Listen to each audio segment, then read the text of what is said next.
did overall with the bat. Then here are the highlights of their performance. They started off all right with the new ball. A couple of balls went along the way to the boundary as Sohail Tanveer was getting the ball to swing a fair bit with that new ball. It didn't last too long. That was a pretty good cover drive, not quite matched in the field as that ball went through. The openers, they put on 27. In fact, they put on 28. There was the opener Tabar Dar had to go away with an injury. That's the one. That's always scary to see, isn't it, Marwan? That's the one Ian suggested before the start of these innings, and that's exactly what Rahul Anjum did the captain. Yes, there were a few short balls early on, but this is a bit scary to see. Yeah. But probably not as good as this. This was right on the money. You generally find you've got an international team playing against basically a club standard side.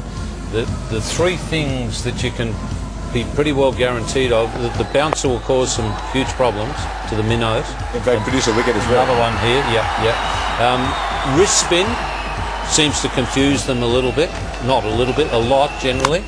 And the other thing is, if you field really well, you can almost be guaranteed that there'll be a couple of real mix-ups and you'll get some run-outs. So they're pretty well three guarantees.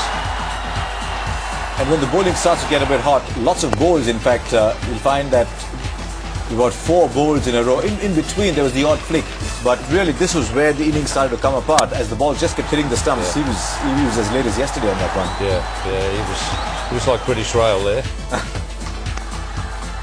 And then that one went through the slips as well, and then Afridi came in and he picked up a few wickets as well.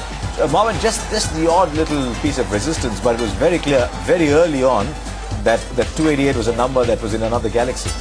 I think it was a bit too much for the minnows to start with, but then again, as we saw, they started off well and they lost their way after the bouncer. I think that did do something different to their approach, and they looked totally a different side altogether.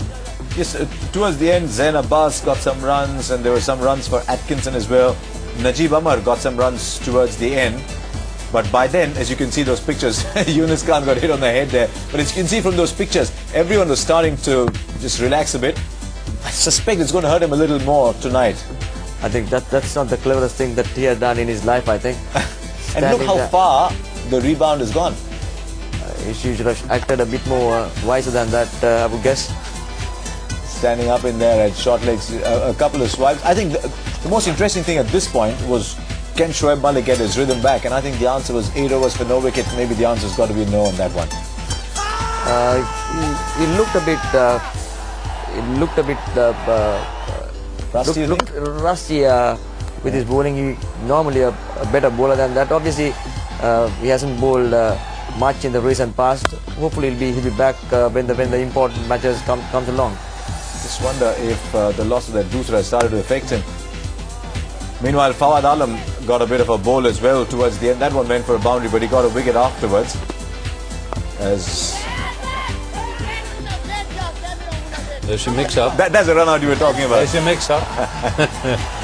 I just love, I mean, he's angry with himself. Anyone's angry with the run-out, but he never stopped running. He just ran all the way back. That was Munir Dar. Then the LBW, Yunus Khan. I actually think he's a better bowler than some people give him credit for. He's a decent bowler. He's probably very similar to what Sachin does for India. Yeah, just come in and bowl a couple of overs here, and then that was the last wicket, bowled out for 133, and they lost the game by 155 runs. So there you are, Hong Kong, just little pockets of resistance, as you can say, and that